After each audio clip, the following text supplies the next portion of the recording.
આખો દિવસ આ મંત્રોચ્ચાર અને જે વેદની જે રૂચાઓ છે સાંભળવા મળે છે. હા, એક અદ્ભુત મનને શાંતિ આપે છે અને ખાસ કરીને રાત્રે સૂઈએ ત્યારે બંધ થાય છે. બાકી વેદની આ રૂચાઓ જે છે એ હું માત્ર સાંભળું છું તેવું નહીં, મારા વૃક્ષો પણ તમે જોશો બધા લચી પડ્યા છે, આમ એકદમ નીચે આવી ગયા છે. એટલે લીમડાના ઝાડ છે આ બંને મોટા, પણ એ પહેલાં આવા નહોતા. આ સંગીત જ્યારથી ચાલુ થયું છે ત્યારથી એકદમ ઝૂકી ગયા છે, એ બધા ઝૂકી ગયા છે. અને હું અનેક દિવસ એને બાત ભીડીને મળી પણ લઉં છું. આ લીમડા સાથે ખૂબ મારે સંબંધ છે, એટલો જૂનો છે, બહુ જૂનો છે. અને મારો દીકરાને પણ આના ઉપર જ મેં ઝાડ ઉપર ચડાવતો શીખાયો હતો. હું ઉપર જાતે પણ અનેક વખત ચડ્યો છું, અનેક વખત એ રીતે એની સાથે મળું છું અને એની દોસ્તી પણ છે. આલિંગન જ્યારે કરીએ વૃક્ષને, શબ્દોમાં વર્ણન કરો, ભલે તમે કહો છો કે શબ્દો નથી મળતા એટલે મુશ્કેલ છે, પણ સમજાવો કેવું લાગે છે અત્યારે?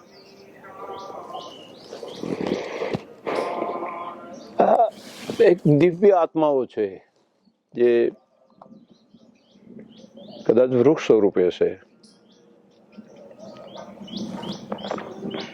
પરંતુ એ ખૂબ પવિત્ર આત્માઓ છે. અને આ પૃથ્વી ઉપર પરોપકાર તરીકે તડકો સહન કરીને બીજાને છાયા આપે છે, બીજાને ફળ આપે છે, કંઈ લેતા નથી. વૃક્ષ સતત તરુવર સરોવર સંતજન ચોથા બરસત મેં પરમારથ કે કારણે ધરિયા ચારે દેહ. પરોપકાર માટે જે જીવે છે આપણે એક ઈશ્વરનું સ્વરૂપ છે. સતત આપે છે, સતત આપે છે, શું લેતું નથી વૃક્ષ, અને આશ્રય પણ આપે છે. અદ્ભુત છે. પક્ષીઓ કોઈ એવો આત્મા હશે કે જે આજે વૃક્ષ સ્વરૂપે છે? નસીબદાર આત્મા હશે.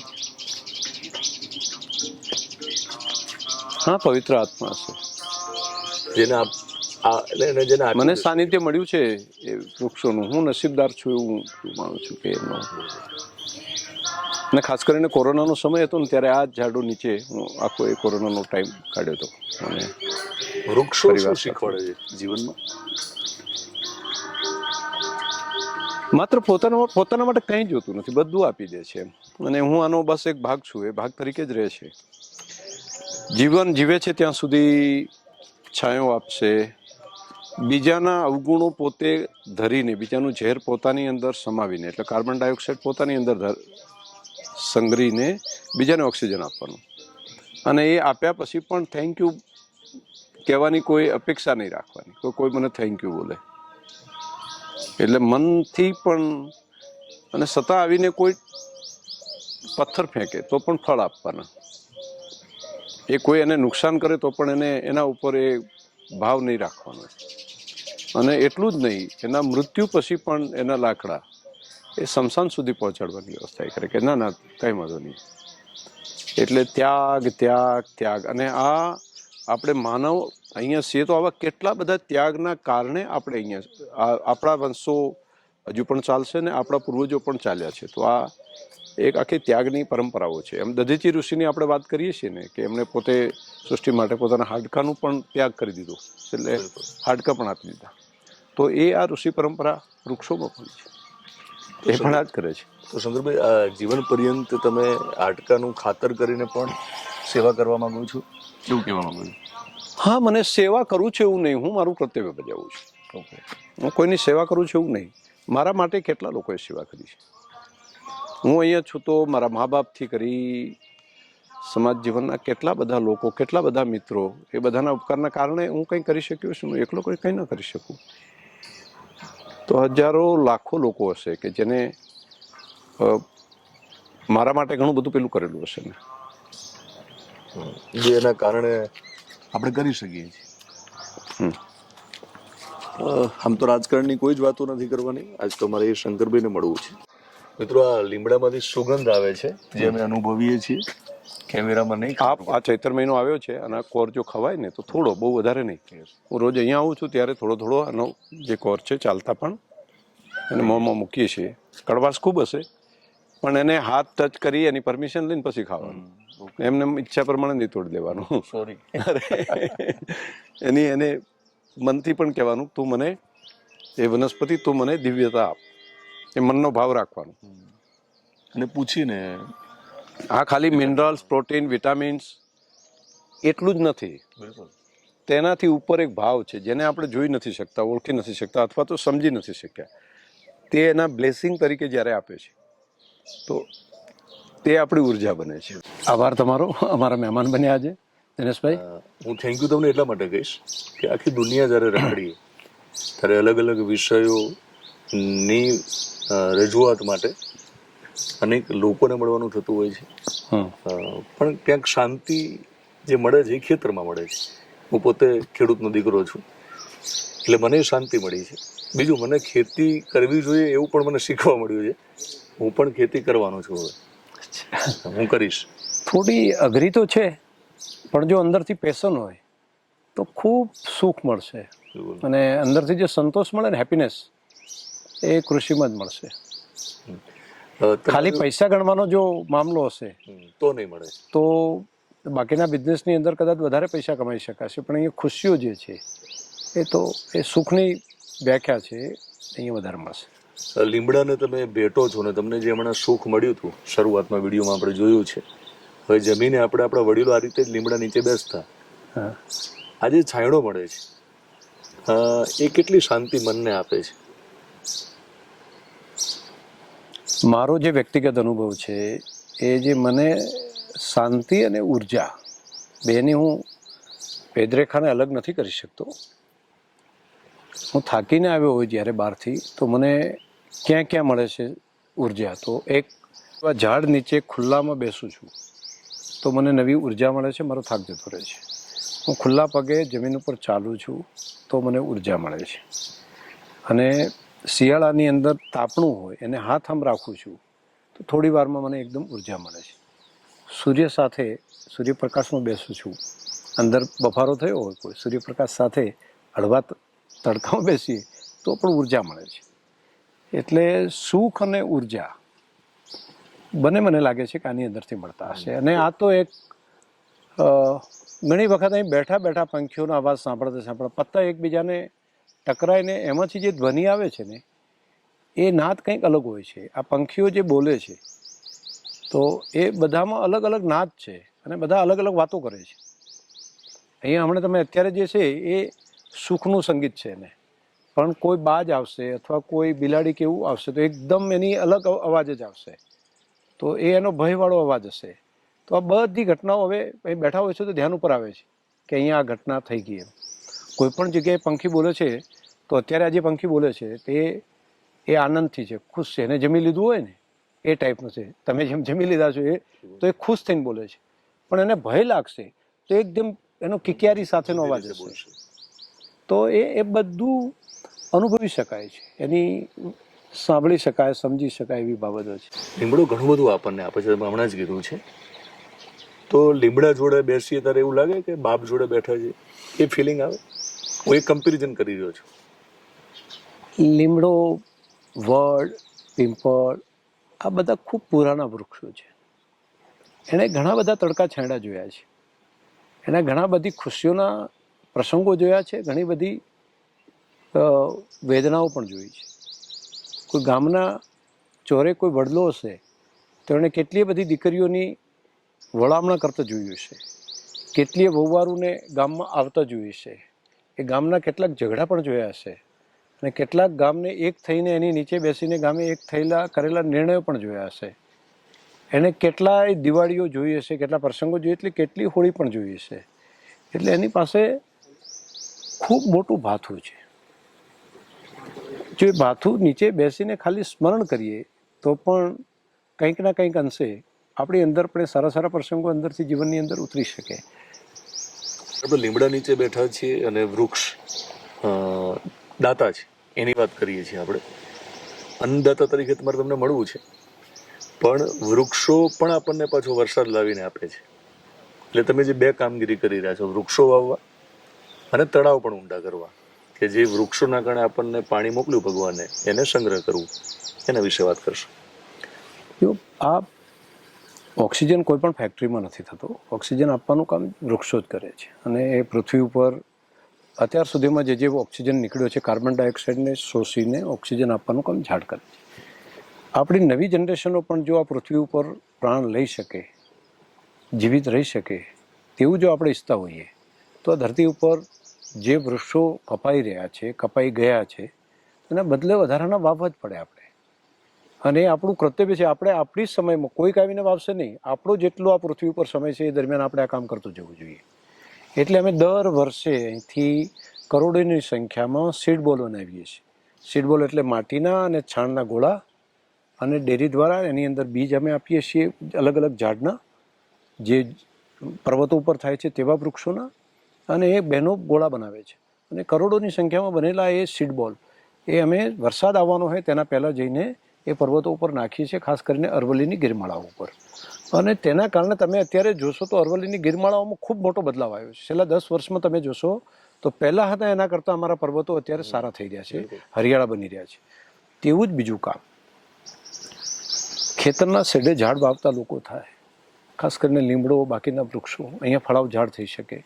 તો એ માટે 10 વર્ષથી અમે અભિયાન કર્યું. લગભગ 40-50 લાખ જેટલા છોડ તૈયાર કરીને અલગ અલગ નર્સરીઓમાં તૈયાર કરીને ખેડૂતો સુધી પહોંચાડીએ, પશુપાલકો સુધી પહોંચાડે.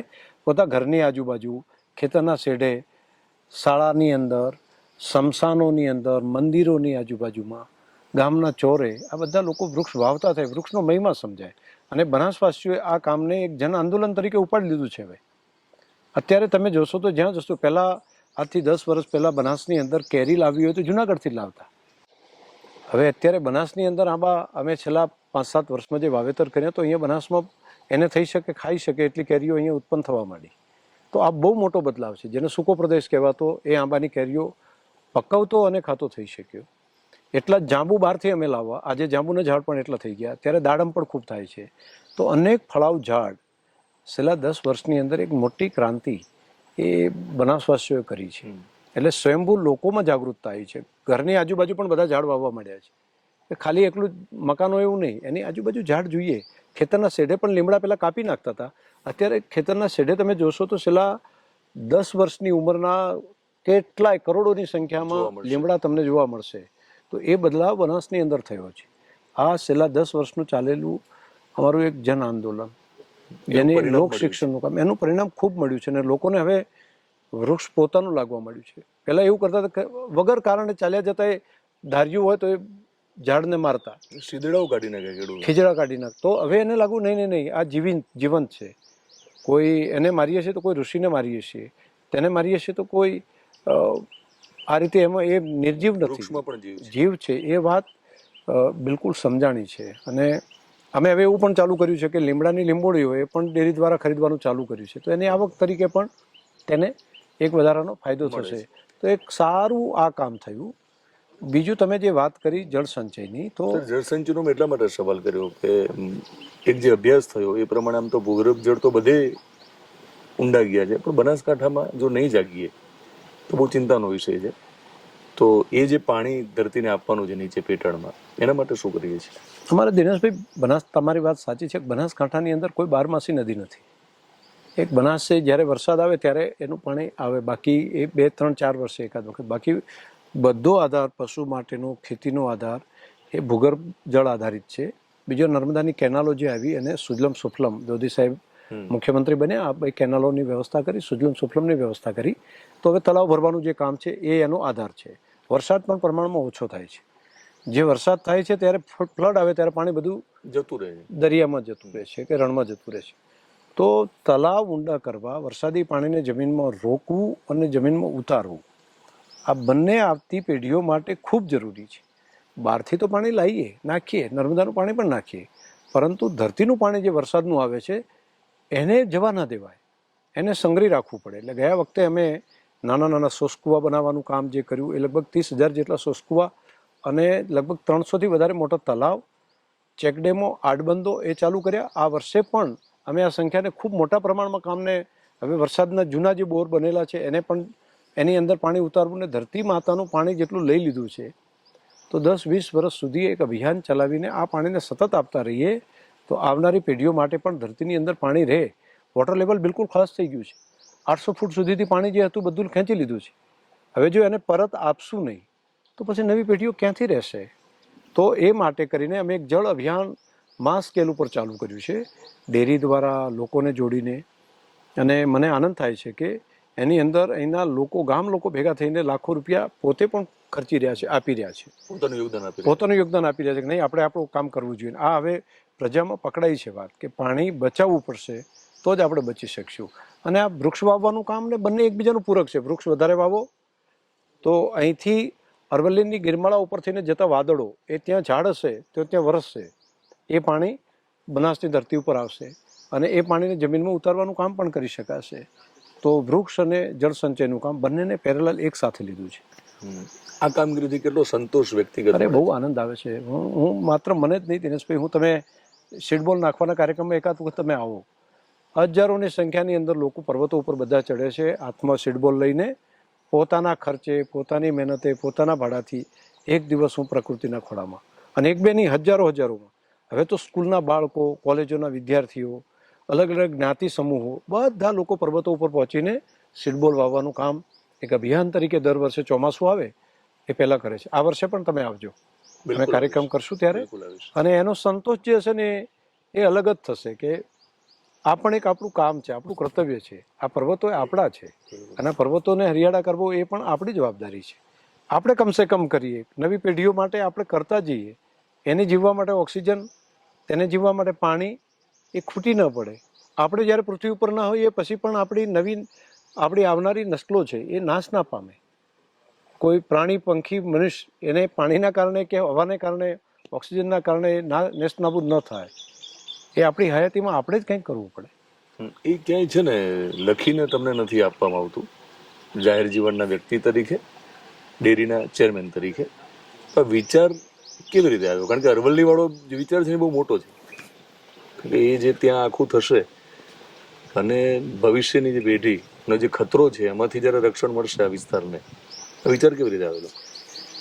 મને દિનેશભાઈ અત્યારે ખબર નથી પડતી, પરંતુ હું જ્યારે મારી તરુણ અવસ્થામાં સ્વાધ્યાય પરિવારના કામમાં જતો અને ત્યાં સ્વાધ્યાય કેન્દ્ર ઉપર જવું તો ત્યાં ઘણા બધા પુસ્તકો મેં વાંચ્યા હતા. દાખલા કે 7/1, 7/2 એની જે વાર્તાઓ હતી એ એક અસર થતી હતી. અને એક છોડમાં રણછોડ છે એ જે સ્લોગન ચાલતું હતું, એ છોડમાં રણછોડ છે ત્યાંથી શરૂઆત થઈ. પછી ધીમે ધીમે આમ વિચારવાનું ચાલુ થયું કે રણછોડ છે એટલે શું એમ, તો એમાં ભગવાન છે, તો ભગવાન કયા સ્વરૂપે છે? તો પછી ખબર કે ઓક્સિજન સ્વરૂપે છે, ફળ સ્વરૂપે છે, છાંયડા સ્વરૂપે છે, એમાંથી પડતું પાંદડું ધરતીને મળે છે તો ધરતીનો ખોરાક બને છે, એમાંથી અનાજ પાકે છે. આ બધું ધીમે ધીમે આવતું ગયું, પણ શરૂઆત એ રીતે થયું હશે. બીજું, નાનપણમાં એક મારા બાપુજી ત્યાં તુલસીનું પાન નાનપણમાં મેં 1 કે 2 લઈને આમ મોઢામાં નાખ્યા ત્યારે એમણે મને ઠપકો આપ્યો કે આ રીતે ન તોડાય તુલસીનું પાન, એને તો એકથી લેવાય ને દાંતથી ચવાય, દાઢથી ના ચવાય. એટલે ત્યારે પણ મનમાં વિચાર આવ્યો કે દાંતથી ચાવવું કે દાઢથી શું ફરક હોય? હવે ધ્યાન ઉપર આવે છે કે એનું પણ એક વિજ્ઞાન છે કે કેલ્શિયમનું લેયર ન જતું રહે એટલા માટે, અને દાંતથી એટલે એક જ લેવાનું, એને પગે લાગીને લે. આટલા સુધી એમણે કીધું કે એમને નહીં લેવાનું, પગે લાગીને લેવાનું પાંદડું તુલસીને. તો આ બધા સંસ્કારો શરૂઆત મને લાગે છે કે ત્યાંથી થઈ હશે. બાકી તો થોડું વાંચન થતું ગયું, સારા લોકોના સંસર્ગમાં આવતા ગયા, મહાપુરુષોના. તો એ બધામાંથી આવ્યું કે આ તો ઈશ્વરને સ્વરૂપ તરીકે, પ્રકૃતિ સ્વરૂપે પણ આને જોઈ શકાય. પુરુષ પ્રકૃતિ બંને છે તો વૃક્ષને માં જગદંબાની ચાદર તરીકે અને ચૂંદડી હરિયાળી ઓઢાડી છે એ રીતે પણ એને તમે લઈ શકો. નેતાનો જબ્બો ઉતારીને, ચેરમેનનું પદ છોડીને આજે આ વાત કરવાની તમને કેવી મજા આવી? સત્ય તો એ જ છે ને, પદ અને પ્રતિષ્ઠા, એનો મોહ એ માણસને રહેતો હોય છે. એમાંથી હું મુક્ત છું તેવું નથી, પરંતુ તેનું સત્ય અને સાર્થકતા આ બંનેનું જાણકારી થઈ છે કે એ સત્ય શું છે અને એની સાર્થકતા કેટલી છે. તેને સાક્ષી ભાવે જ કરવા જેવું છે. એનો જો મોહ થઈ જાય કે ના હું નેતા બની ગયો છું, અથવા તો આ મારી વાહવાઈ છે કે મારો પ્રતિષ્ઠા છે, એના કારણે તો એ જે પ્રતિષ્ઠામાં જે આપણો આજે પ્રશંસા કરશે એ કાલે ટીકાઈ કરશે. એ બંનેનું આઘાત ને પ્રત્યાઘાત છે. જેટલી પ્રતિષ્ઠા તમારી વધશે એટલી તમારી ટીકા વધારે થશે. જે તમે વધારે ફેસ કરો છો ક્યારેક. ના હું માત્ર ને કોઈને બધા પણ કરે. આ સનાતન સત્ય છે. સનાતન સત્ય. જે કોઈ એમ કહે છે કે મારે ફેમસ થવું છે તો તમે ફેમસ થશો તો તમારી ટીકા થવાની જ છે. એટલે એમાં તમે કોઈ એવું માને કે પ્રતિષ્ઠાને કારણે કોઈ ફાયદો થશે એવું નથી હોતું. રહી વાત સત્તાનો મોહ, તો એને આપણા ઉપર ન ચડી જાય એટલું ધ્યાન રાખીએ તો બહુ ઘણું છે. સત્તા આવવાથી સેવા કરવાનો ભાવ આવે, સત્તા આવવાથી બીજાનો પરોપકાર કરવાનો મનમાં ભાવ આવે તો ઈશ્વરની કૃપા છે. અને સત્તા આવવાથી જો બાકીને બુરાઈઓ જીવનની અંદર વ્યસનની બીજી ત્રીજી આવી જાય તો મને લાગે છે કે એ સૌથી મોટું ઈશ્વર એના માટે આશીર્વાદ નથી આપી રહ્યું કહી શકાય. મને એવું નથી લાગતું કે મારા માટે મોટો ડાઇનિંગ હોલ જોઈએ, મારે ડ્રોઈંગ રૂમ જોઈએ, ડ્રેસિંગ રૂમ જોઈએ, એવું કંઈ જરૂર નથી. એક રૂમ છે ને સીધું બાથરૂમ છે. એમાં બહાર ઝાડ નીચે બેસું છું. રહેવાનું હોય તો તે ઝાડ નીચે એક જે પેલો છે એ છે ને બે ભૂંગાની અંદર સરસ મજાનો એક પરિવાર આવે છે. ત્યારે બાજુનો બે ભૂંગા છે. તો આપ જ્યાં આજે રોકાયો છો ને તો એ ભૂંગો એક છે અને એક મારું જે છે હું રહું છું. તો એમાં સંતોષ છે. એ મનના કારણ છે. તમે મોટા પલંગમાં સુવો કે નાનામાં સુવો, તમે મોટા મકાનમાં રહો કે નાનામાં રહો, સંતોષ જે છે એ તો મનના છે. એ ગમે એટલા મોટા મહેલમાં રહે પણ જો સંતોષ કે સુખ નહીં હોય તો સુખ નહીં મેળવી શકે. ગમે એવી મોંઘી ગાડીમાં ફરે તો પણ એને જો અંદરથી સુખ નહીં હોય તો નહીં મળી શકે. અને મને તો આ મારી ઝૂંપડી મને ગહેરી લાગે છે કે હું આની અંદર રહું છું તો મને અંદરથી મને લાગે છે કે હું દુનિયાનો સૌથી સુખી માણસ છું. અને મને આમાં આ પંખીઓના કલરવ, આ ઝાડ, એ સૃષ્ટિની અંદર બાકી બધાની પાસે શું હશે ખબર નહીં. મને તો ઈશ્વરે ખૂબ આશીર્વાદ આપી દીધા છે કે ચારે બાજુ આ વૃક્ષોની વચ્ચે, ગૌ માતાની વચ્ચે, આટલા બધા પંખીઓ પ્રાણીઓની વચ્ચે મને રહેવાનું મળે છે. મારું સૌભાગ્ય છે, મારું સદભાગ્ય છે. ઝૂંપડીમાં શું શું છે ખાલી કહેશો? થોડું હું શૂટિંગમાં બતાવી શકું ત્યારે. તમારી જે બસ ઝૂંપડી એક માતાજીની મૂર્તિ છે અને એક બે સિટિંગ છે, પલંગ છે, બાથરૂમ છે. એટલે જીવવા માટે આટલું જ જરૂરી હોય છે. આટલી જ જરૂર છે. બાકી વધારાનું તો તમને એટલા માટે પૂછું છું. ઘણીવાર શું થાય શંકરભાઈની કલ્પના લોકો કરે ને એટલે એમ કે ભાઈ તો મહેલમાં રહેતા હશે. નો ડાઉટ વ્યવસ્થાના ભાગરૂપે મહેલ જેવા ઘર પણ હોવાના શહેરમાં. મારી પાસે મારી આર્થિક વ્યવસ્થા એવી છે કે હું સારું મકાન હજુ વધારે સારું બનાવી શકું. પરંતુ હા, પણ આટલું મારા માટે જરૂરિયાત ને મને એનો સંતોષ છે. મારું પરિવારને પણ અહીંયા આવે છે તો આની અંદર બધા સાથે રહે છે તો બધા રોકાય છે. જી શંકરભાઈ, અંતિમ એક ખાટલો વધારાનો મૂકવો પડે છે. 12 ખાટલા નાખીને પણ બધા સૂઈ શકે છે. એક સવાલ કે ક્રેડિટ છે ને ઘણીવાર ફિલ્મોમાં પણ એક ટેવ છે અને રિવાજ છે કે ક્રેડિટ તો આપીએ કોનું યોગદાન છે જેને આપણે ક્રેડિટ લાઈન કહીએ છીએ. તમારા પપ્પાનું નામ આમ તો વિસ્તારના લોકોને ખબર છે, એક એમનું નામ સાંભળવું છે, તમારા મમ્મીનું નામ અને તમારો જે પરિવાર છે એને આપણે વારંવાર યાદ કરવી છે. એમનું પણ યોગદાન છે તમારા અહીંયા સુધીની સફરમાં. એમના ખાલી નામ સાંભળવા છે. નહીં, બધા હું ભાગ્યશાળી છું કે બધાએ મને ખૂબ પ્રેમ આપ્યો. મારા બાનું નામ રતનબા છે. એમની ઉંમર પણ હવે લગભગ 100 વર્ષે પહોંચવા આવી છે. એટલે 1-2 વર્ષ બાકી છે. મારા બાપુજીની પણ 100 વર્ષનું આયુષ્ય લઈને ઈશ્વર શરણ થયા. મારો ભાઈ છે પરબતભાઈ, મારો દીકરો છે વેદ, દીકરીઓ છે, દીકરી પણ હવે સાસરે છે. અને ભાઈનું પરિવાર પણ બધું, બાળકો બધા અભ્યાસ કરીને એ પણ. બાકી એમ સંયુક્ત પરિવાર, મારા બાપુજીને બધા 4 ભાઈ પરિવાર અને એમના પણ દીકરા દીકરીઓ બધા છે. બહેનો પણ મારે 4 બહેનો, એ પણ પોતપોતાના પરિવારમાં બધા સેટ છે. તમારા ધર્મપત્ની એમનું શું નામ છે? પ્રેમિલા છે એનું નામ. તમારી સફળતામાં એમનો પણ એક રોલ છે. ખૂબ મારા બાળકોના અભ્યાસ એને તૈયાર, મારો મોટાભાગનો સમય તો આમ જોઈએ તો બીજા પરિવારમાં આપો છો તમે, એટલે આ તમારો આવડો મોટો પરિવાર છે. એના માટે એટલે હવે એ કુટુંબ જે છે એ બધું એમને સંભાળ્યું, બધું ધ્યાન રાખીને. 27-27 વર્ષની ઉંમરથી જાહેર જીવનમાં, આમ તો 22 વર્ષથી સંઘના કામમાં નગર કાર્યવાહ તરીકે હતો અને સંઘર્ષનો સમય તો 20-22 વર્ષથી જાહેર ક્ષેત્રનું કામ આવી ગયું હતું. 26 વર્ષની ઉંમરે રાજનીતિમાં, 27 વર્ષે ધારાસભ્ય થવાનું થયું અને પછી તો સતત અલગ અલગ કામો કન્ટિન્યુ રહ્યા બધા. પણ પરિવારનું મોટો પરિવાર તરીકે જે રીતે આ સંભાળવાનું કામ મારા ભાગમાં આવ્યું તો ઘરનું કુટુંબ છે મોટાભાગે મારી પત્ની એણે ખૂબ સહકાર આપ્યો બાળકોને ભણાવવા પાછળ એનું ધ્યાન રાખવાની પાછળ.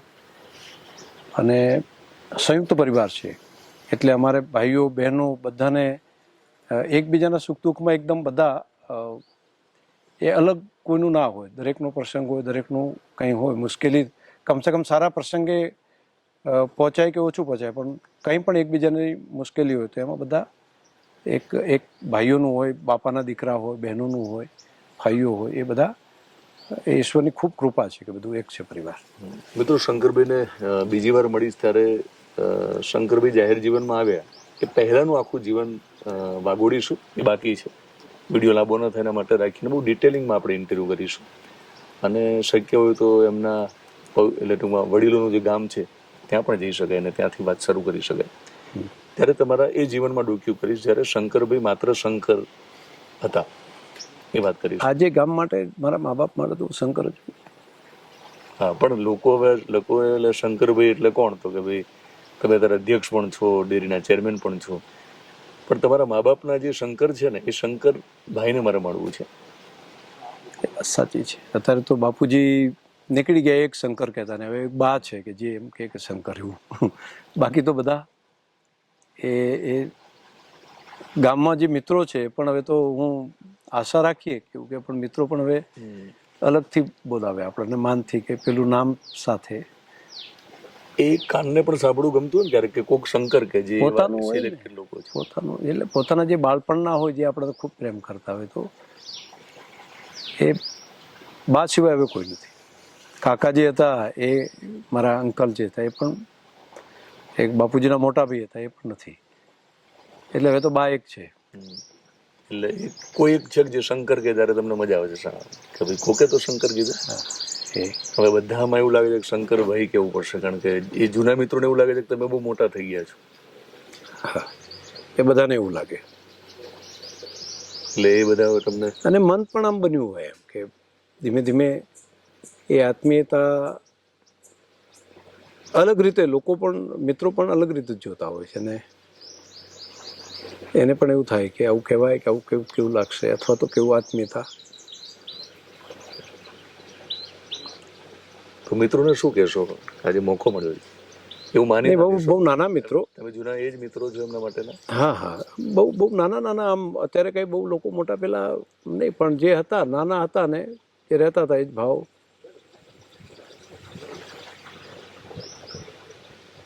એટલે ના માની લે ને તમને મોટા. હા, હું મોટો વ્યક્તિ તરીકે એનો ઈચ્છું ને. વ્યક્તિ તરીકે કદાચ એ હોદ્દો હોય તો હોદ્દો કંઈ હું નથી. હું તો જે વ્યક્તિ તરીકે જે છું તો અલગ જ છું. મિત્ર તરીકે ભલે જાહેર વ્યવસ્થાનો ભાગ અલગ હોય પરંતુ વ્યક્તિગત જ્યારે મળીએ છીએ ત્યારે તો એ આત્મીયતા ત્યારેથી જ હોય. ઘણા મિત્રો ખૂબ આત્મીયતા ભલે બોલવાનું નામ મને માનથી પેલું કરતા પણ એ પ્રેમ કરે છે તો એ એટલી આત્મીયતાથી કરે છે.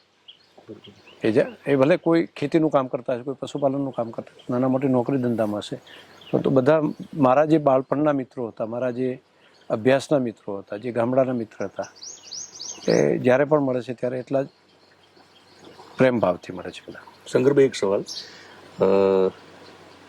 આયુષ્ય તો ભગવાન નક્કી કરે છે કે આપણે કેટલું રહેવું આ પૃથ્વી ઉપર, પણ તમારા કિસ્સામાં તમારા પિતાશ્રી પણ 100 વર્ષ જીવ્યા, તમારા માતુશ્રી પણ 100 વર્ષ. તો તમે શું નોંધ્યું છે કે આ જે આયુષ્ય લાંબુ છે એના માટે જીવનશૈલી અથવા તો શું કારણ છે? પરિવારનો માહોલ? એક તો જેનેટિકલી બાંધો પણ સારો હશે, એક બાયોલોજીકલ હું જે પેલું જોઉં તો. બીજું ખોરાક શુદ્ધ સારા અને ત્રીજો મનનો સંતોષ.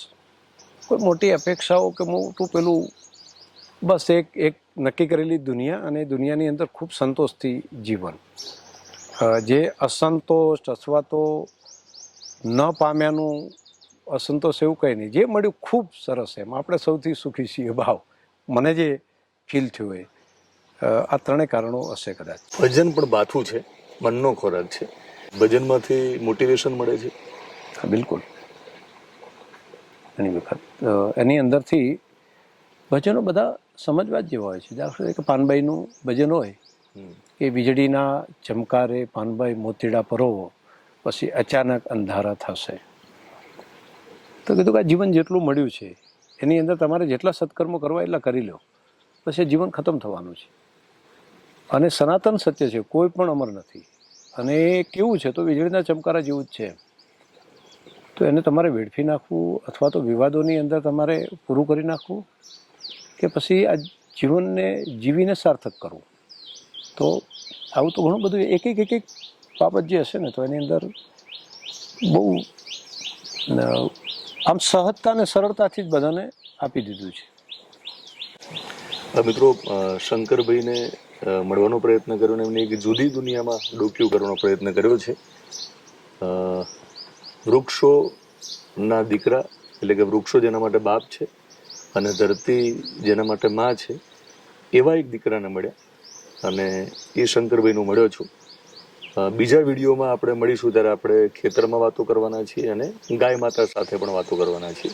બીજો વિડીયો જ્યારે તમારી સામે આવશે ત્યારે આપણે ખેડૂત અને ગાયના દીકરાને મળવાના છીએ, એટલે કે ધરતીમાના દીકરાને મળવાના છીએ અને ગાયના દીકરાને મળવાના છીએ. એટલે એક જુદા અને બીજા શંકરભાઈને અથવા તો જે ખરા અને પહેલા જે શંકરભાઈ છે એમને મળવાનો આપણો પ્રયત્ન છે. ભવિષ્યમાં જ્યારે પણ એવું લાગશે ત્યારે ડેરીના ચેરમેન તરીકે એમને આપણે ઓળખવાના છે અને રાજનેતા તરીકે પણ ઓળખવાનો પ્રયત્ન કરીશું. પણ મને લાગે છે કે પહેલી વાર એક એવી ઓળખ મારે તમારી સામે મૂકવી છે કે આ પણ શંકરભાઈ છે. Thank you sir. આભાર દિનેશભાઈ, તમે પણ અહીંયા આવ્યા અને અમારા મહેમાન બન્યા. આપનો ખૂબ ખૂબ આભાર. અરે પધારો, આપનું સ્વાગત છે બનાસની ધરતી. અને સર મને વિચાર એવો આવે છે જી કે બનાસ જે છે ને એ મારી દ્રષ્ટિએ બહુ પ્રેમ કરે છે મને. આમ તો આખું ગુજરાત કરે છે. તો બનાસ વિશેષ કરીને એક નવી કેટેગરી મારી ચેનલમાં શરૂ કરીશ જી, કે જેમાં હું બનાસમાં વારંવાર એ બાને આવવાનું મને કારણ મળી જશે. બનાસના લોકોને મળો, માયાળુ માનવીઓ છે બધા. અને લોક શિક્ષણનું કામ એ પણ ઘણું બધું થશે. તમે તમારો જે પ્રમાણે ડીપમાં ઉતરવાનો શાંત સ્વભાવ છે, સત્યથી નજીક જવા માટેનો પ્રયત્ન છે, સામેવાળાનું દિલ જે ખોલાઈ શકવાનું જે તમારી પાસે ઈશ્વરે જે શક્તિ આપી છે, કલા આપી છે, તો એક લોક શિક્ષણનું કામ એ તમારા માધ્યમથી બહુ સારું અને કરી શકાય. હા, કરી શકાય. મિત્રો, બનાસ વિશેષ નામ એટલા માટે છે કે વિશેષ બનાસ મારે તમારી સામે મૂકવું છે. તો બનાસ વિશેષમાં પણ મળતા રહીશું. Thank you sir. Thank you very much.